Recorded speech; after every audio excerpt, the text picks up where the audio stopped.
want to share what I learned today.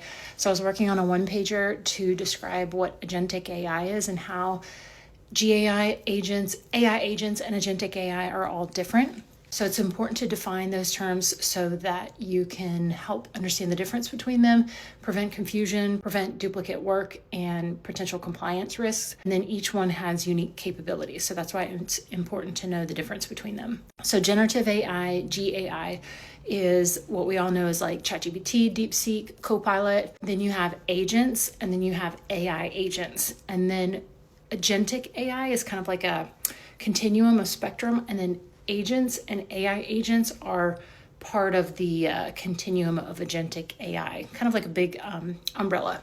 And why it's important to know the difference is you'll have some technology vendors trying to do what's called agent watching, which is where they're rebranding existing products such as like AI assistants or chatbots as AI agents without enhancing their capabilities.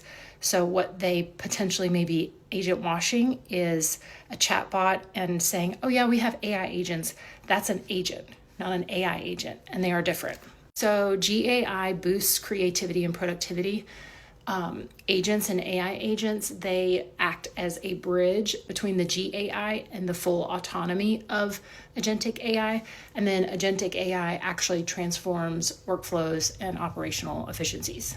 So I feel like if I read the definition of each one, that would be too long. So I'm just going to tell you the example that we came up with. It's kind of like a real world example to help people understand. So if you use an agentic AI restaurant, that is the agentic AI.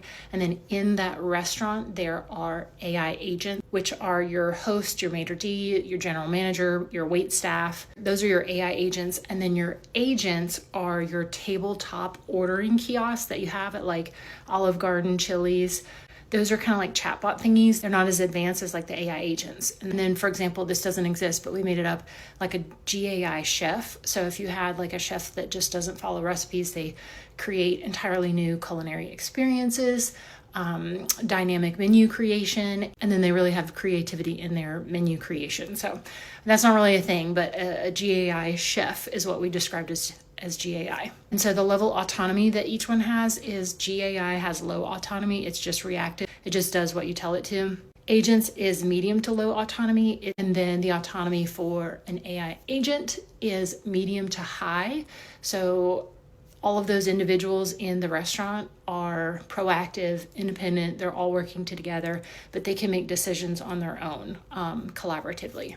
And then agentic AI, the entire restaurant, that autonomy is high because it's proactive, independent, evolving. It's kind of its own organism, like its own entity, its own system. And I'm not super techie, so I'm trying to put all of this on a one-pager to simplify it for like a regular end user. So if you have more experience in this world, please let me know where I can adjust. That's kind of the real world example we use to differentiate between GAI agents, AI agents, all under agentic AI. So that's what I learned today. I love working with AI at my day job.